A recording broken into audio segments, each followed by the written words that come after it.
Hi everyone, here we've got OnePlus 8T and let me show you how to check IMEI and serial number on this device. So actually we've got two options to choose from. The first one is using the secret code and the second is using the settings. So of course I will show you both, and let's begin with the shortest one. Let's enter the dialer, tap on the keypad and let me show you the secret code. It's *#06#. And as you can see by this code, we are provided with both IMEI numbers and also a serial number attached to this device. Let's tap on OK and let me show you another option. Let's open the list of apps and find the settings. Now let's scroll down to the very bottom and tap on About Phone.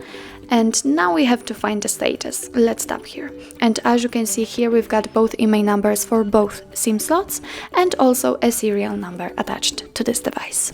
So that's all. This is how to check IMEI and serial number in your OnePlus 8T. Thank you so much for watching, and if you find that this video was helpful, please hit the subscribe button and leave the thumbs up.